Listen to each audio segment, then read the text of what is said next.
Office में रागिनी ने जैसे ही प्रमोशन के लिए शेफाली के नाम की चर्चा सुनी, वो गहरी सोच में पड़ गई। ऐसा नहीं था कि शेफाली के प्रमोशन से उसे कोई दिक्कत थी, लेकिन उसे ये समझ नहीं आ रहा था कि कल तक चीफ मैनेजर के पोस्ट के लिए उसका नाम ही सबसे आगे था, तो अचानक शेफाली का नाम कैसे आ गया। इस बार तीनों के तीनों बड़े प्रोजेक्ट मैंने हैंडल किए, कुछ नए क्लाइंट्स भी कंपनी के लिए लाई, फिर ये अचानक से शेफाली का नाम प्रमोशन के लिए किसने रिकमेंड कर दिया।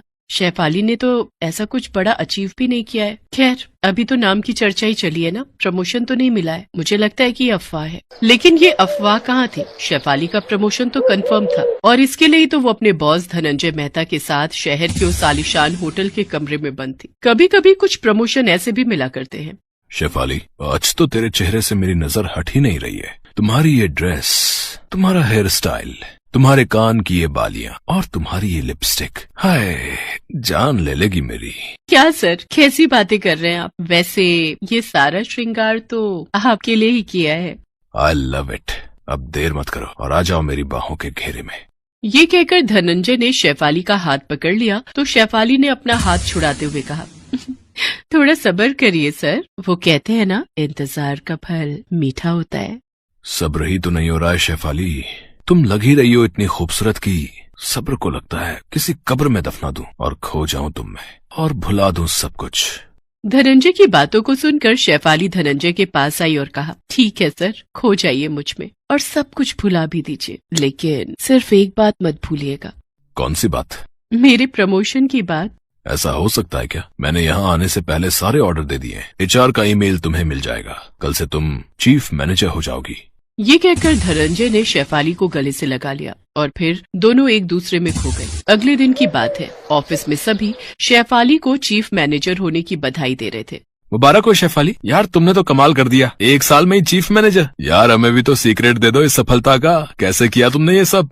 कैसे किया? क्या मतलब? सब कुछ मेहनत से ही मिलता है, सफलता का कोई शॉर्टकट नहीं। मेहनत मेहनत एंड मेहनत, बस यही करो, फिर चीफ मैनेजर क्या, एक दिन कंपनी की MD भी बन जाओगी। रागिनी ने भी शेफाली को शुभकामनाएं दी, लेकिन उसके दिमाग में अभी भी वही चल रहा था कि शेफाली ने ऐसा क्या किया जो उसकी जगह पर उसे प्रमोशन मिला। उस दिन उसका काम में बिल्कुल मन नहीं लग रहा था। मतलब ऑफिस में जो चल रहा था वो अफवाह नहीं थी, सच था। कोई नहीं, लेकिन मैं भी तो ये जानूं कि आखिर किस बेस पर उसे इतना बड़ा प्रमोशन मिला है। रागिनी HR के पास इस बात को डिस्कस करने गई तो HR ने कहा, ये क्या सवाल है? अरे कुछ तो बात होगी, तभी तो शेफाली के प्रमोशन का रिकमेंडेशन बॉस की ओर से आया।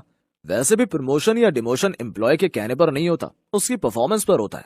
जी वो तो मुझे पता है, लेकिन मैं जानना चाहती हूँ कि ऐसा क्या परफॉर्म किया शेफाली ने। इस बार ज्यादा बड़ी डील कंपनी के लिए मैं लेकर आई, नए क्लाइंट भी, तो फिर मैं कैसे पीछे रह गई? ये तो बॉस ही जाने। रागिनी एक मिडिल क्लास फैमिली की लड़की थी। पिता का देहांत बहुत पहले हो गया था। बूढ़ी माँ और 2 छोटी बहनों की पढ़ाई लिखाई की जिम्मेदारी उसके ऊपर थी। रागिनी अपने परिवार को चलाने के लिए बहुत मेहनत करती थी, क्योंकि उसे पता था कि मेहनत का कोई विकल्प नहीं है। इस बार इस प्रमोशन की उसे बहुत उम्मीद थी। इसी के सहारे तो वो अपनी छोटी बहन के कॉलेज के एडमिशन का सपना देख रही थी। कुछ दिनों पहले की बात है। अरे तू चिंता क्यों करती है, तेरे एडमिशन की जिम्मेदारी मेरी है। तेरी फीस का इंतजाम हो जाएगा, तू उसी कॉलेज में जाएगी। सिर्फ छोटी बहन का एडमिशन ही नहीं, माँ के मोतियाबिंद के ऑपरेशन का भी उसने इस बार सोच रखा था, क्योंकि पिछले महीने ही माँ ने अपना हाथ जला लिया था। अरे माँ, तुम्हें कितनी बार समझाया कि तू किचन में मत आया कर। मैं हूँ ना, तुझे कोई जरूरत है तो तू मुझसे बोल, या गुड़िया या रानी को बोल दे। देख, हाथ जला लिया ना तूने। अरे तुम लोग कितना कुछ करोगी, मुझे भी तो कुछ करने दे।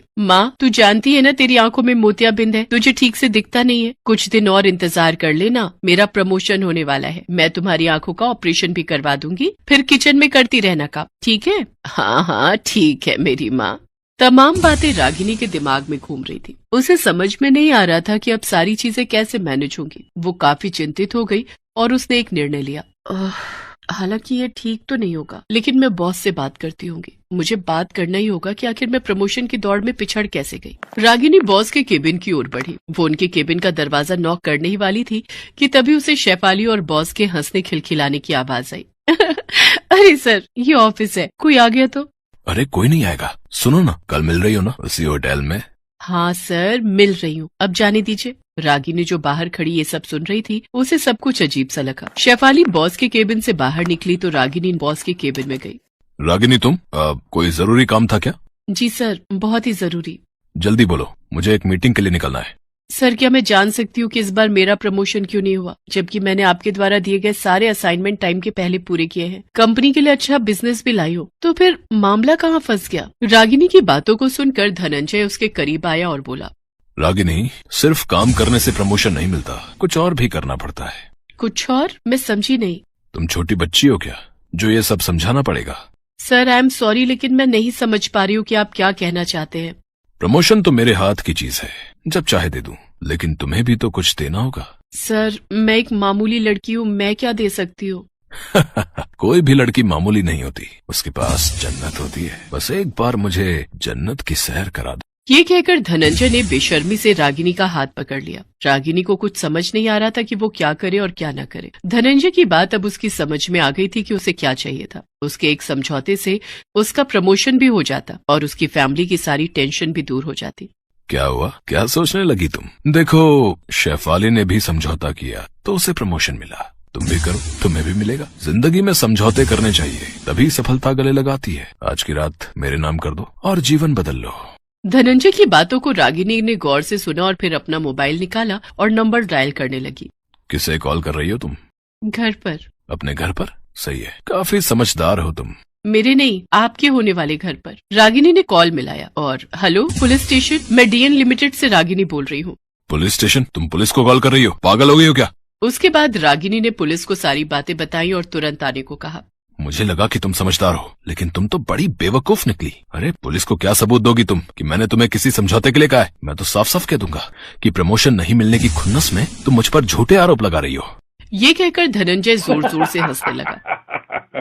पुलिस आ चुकी थी और जैसा कि धनंजय ने कहा था, पुलिस के आने के बाद वो उल्टा रागिनी पर ही इल्जाम लगाने लगा। लेकिन रागिनी तो तैयार थी एक नए हथियार के साथ। इंस्पेक्टर मंजू, धनंजय ने जो भी मुझ पर इल्जाम लगाए हैं वो सारे के सारे गलत है। और जहाँ तक रही सबूत की बात कि इन्होंने मुझसे किसी समझौते के लिए कहा है या नहीं, वो सबूत मेरे मोबाइल में है, वो सारी रिकॉर्डिंग मेरे मोबाइल में है। तो रागिनी ने जब शालिनी और धनंजय की बात सुनी तो उसे दाल में काला होने का अंदेशा हो गया था। धनंजय ने जब रागिनी से समझौते की बात की तो उसने वो सारी बातें रिकॉर्ड कर ली। इंस्पेक्टर मंजू ने सारी रिकॉर्डिंग देखी। मिस्टर धनंजय, सारा सच अब सामने है और तुम्हारा चेहरा भी, और ऐसे चेहरे वालों की जगह समाज में नहीं जेल में है, जो औरतों के सम्मान को ठेस पहुंचाते हैं, उनकी मजबूरी का फायदा उठाते हैं। धनंजय को जेल हो गई। रागिनी ने प्रमोशन के लिए समझौता नहीं किया, बल्कि प्रमोशन के लिए उठाए जा रहे गलत कदम की पोल खोल कर रख दी और ऑफिस की लड़कियों को भी बुरे काम के दलदल में फंसने से बचा लिया। शालिनी को भी अपनी गलती का एहसास हो गया था। उसने भी रागिनी से माफी मांगी और ईमानदारी से काम करने का प्रण लिया।